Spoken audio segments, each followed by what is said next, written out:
Shortly after Ford of Britain launched their D-Series truck range in the spring of 1965, a convoy of these vehicles made a 10,000-mile export demonstration run from London to the Black Sea and back. The trip was a great success as a shop window for British vehicles and a tough test for a new range. A test that involved driving over broken roads up and over the snow-lined passes of the Caucasus Mountains. Then, in the height of summer, one of the vehicles from the Russian trip was loaned to the Oxford University Sahara expedition for another 10,000 miles of travel across the sands of the Libyan and Sahara deserts.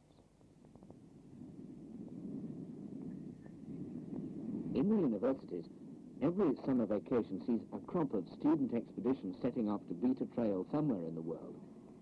They said there's nowhere left to explore, but this didn't deter 8 of us who decided on a desert trip. There were 2 objectives in our plan. We wanted to study a primitive tribe and take medical samples from a people comparatively untouched by Western influences. These were for research work in tropical skin diseases that was going on in the medical schools at Oxford. We also wanted to make an archaeological survey, and we had reports that our particular desert location contained excellent samples of rock paintings and early stone implements.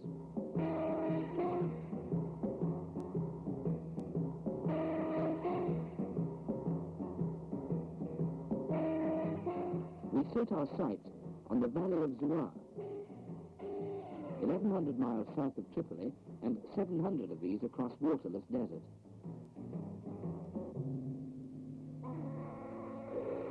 Zuar lies in the heart of the Tibesti mountain range, a territory of extinct volcanoes which rise to a height of 11,000 feet and cover an area greater than England and Wales.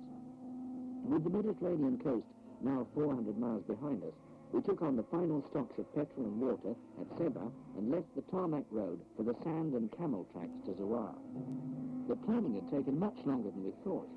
2 years, in fact, of letter writing and logistics, loans of money and loans of transport, arguments about how to carry 240 gallons of water and 500 of petrol and not get them mixed up. Now, in mid-August, we were actually handling these stores and driving on to our objective. Now, the expedition had really begun.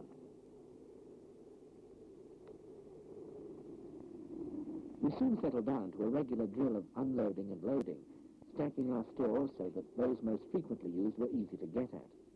Care and sterilization of water became a regular feature, and we'd been warned by old desert hands that whatever we did, we must ration our water with the discipline of an army.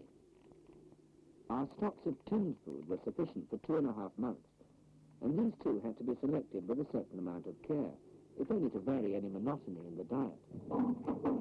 Regular maintenance of our transport soon became routine, but this couldn't be neglected as we were subjecting our vehicles to the toughest possible treatment.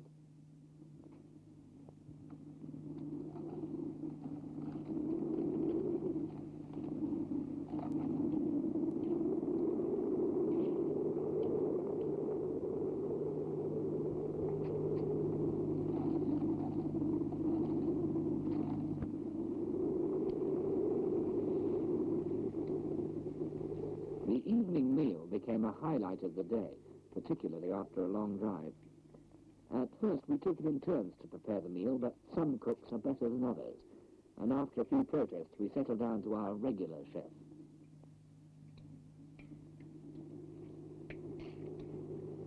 Desert driving is very different from a spin along the M1. On a killer patch of sand, you can get up speed and pile on the miles.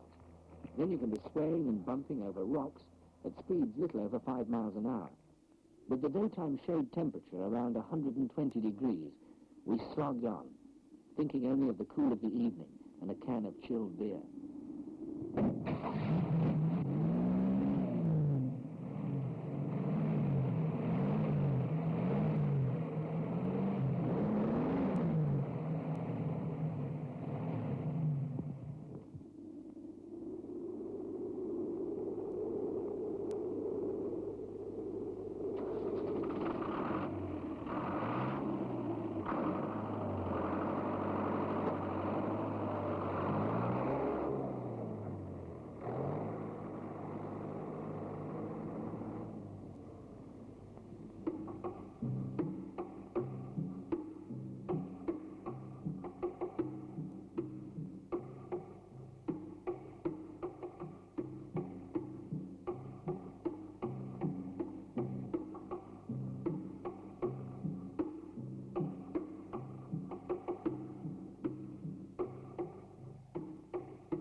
Earlier, we'd been joined by a hitchhiker, Albert Cumler. Only the desert could throw up such a man. Albert had passed this way 23 years before when serving in General Leclerc's Foreign Legion. A man shrewd and knowledgeable in the ways of the desert, he proved an invaluable assistant and a good friend. When our vehicles bogged down in the sand sea, it was his skill and on-the-spot training he gave us that got us through so many difficult situations. We soon learned the tricks of easing our vehicles through the gears, not staying too long in the bottom ratio for fear of wheel spins, and keeping moving once underway, leaving others to bring on the sand channels.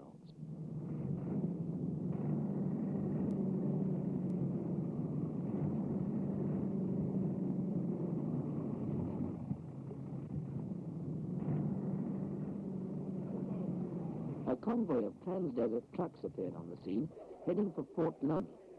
Friendly greetings were exchanged, and everybody joined in to help our vehicles along. Albert was well known to them, as he'd been a driver on this route for a number of years. Clowning about and general horseplay was apparently the normal thing when two groups met in the desert. We slogged on, with Albert showing us how patient we had to be, in the endless round of digging out with the sand mats, moving a few yards, digging again, and so on for hour after sweaty hour.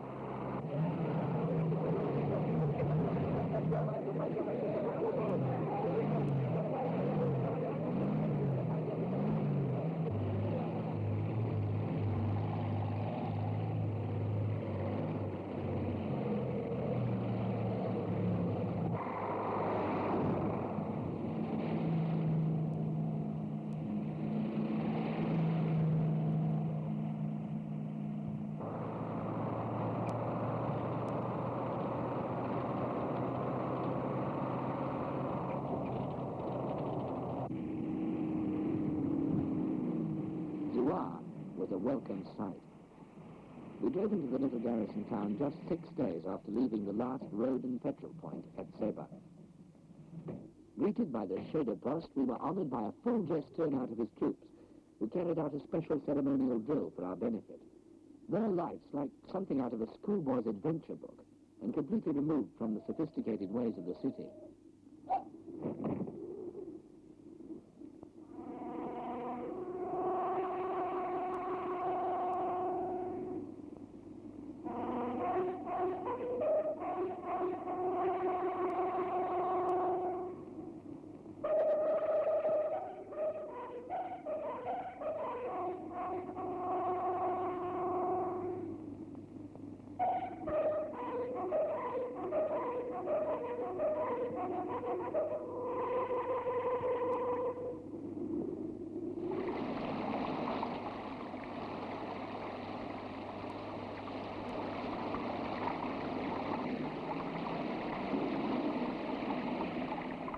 As living quarters, we were given half of a semi-detached building. The other half was the local jail.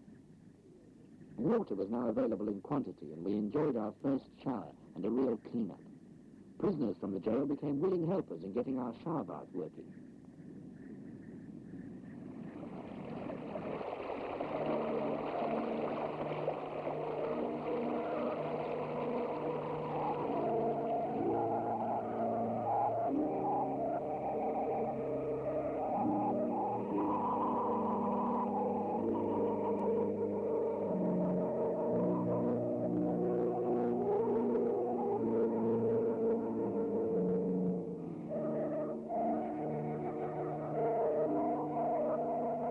Water means life to a community in a desert land.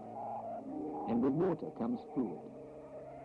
The village was self-sufficient in the food it grew, but all small luxuries had to come by the infrequent visits of a truck convoy.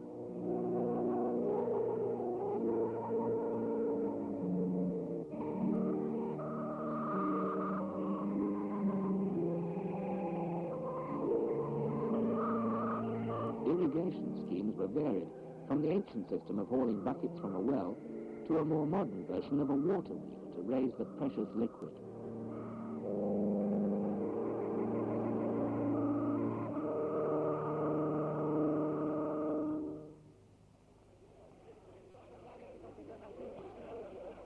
Our medical work consisted mainly of removing small samples of skin to be taken back to our laboratory at Oxford. The investigation was connected with studies in various tropical diseases, particularly leprosy. At first we had difficulty in persuading volunteers to come forward, but when Albert showed how brave he was and led the way, we soon had a stream of willing patients.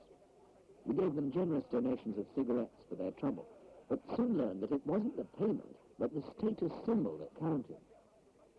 Long after we'd collected all the samples we needed, we were being approached by men who demanded to be treated by the English doctors and go away proudly to show the piece of medical tape as a sign that they too had joined the club.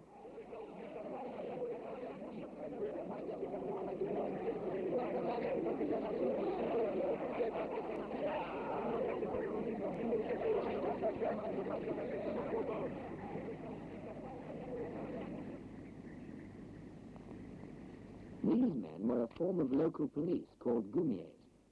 They willingly posed for pictures, and the fact that the Polaroid camera gave a print in a few seconds caused a minor sensation. The camera became very popular when the word got around.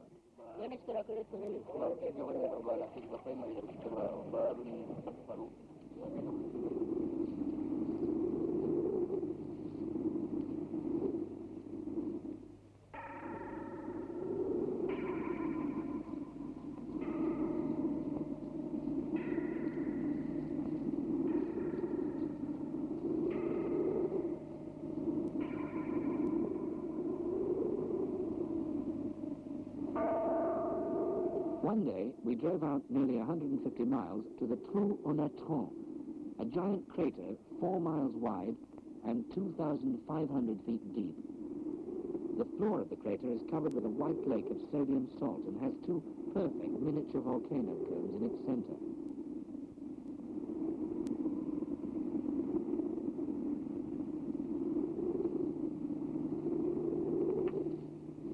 Among the rocky outcrops in the Sahara area, we were rewarded with some excellent finds in the way of Stone Age implements. These were Neolithic, but in remote parts of the world it's hard to tell when such tools were last in use.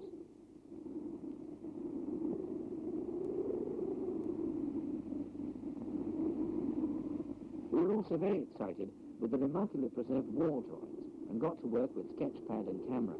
The drawings of oxen, giraffes and grazing cattle are clear evidence that this was once a much populated area with fertile land and a more tropical way of life. We put the age of the drawings at between 6,000 and 10,000 years.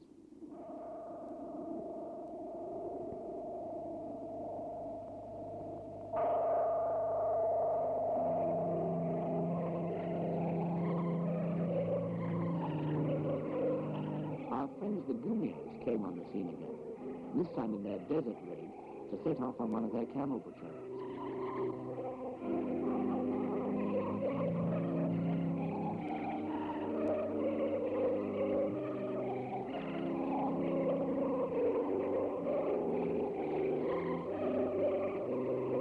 Work completed, we turned our wheels for home. The journey back was quicker and less eventful. Non-stop across the sand sea, up the narrow tarmac road, we rolled on across Africa, into Spain, and through Europe. It was autumn, and the damp mists were moving into Oxford when the sunburned members of the university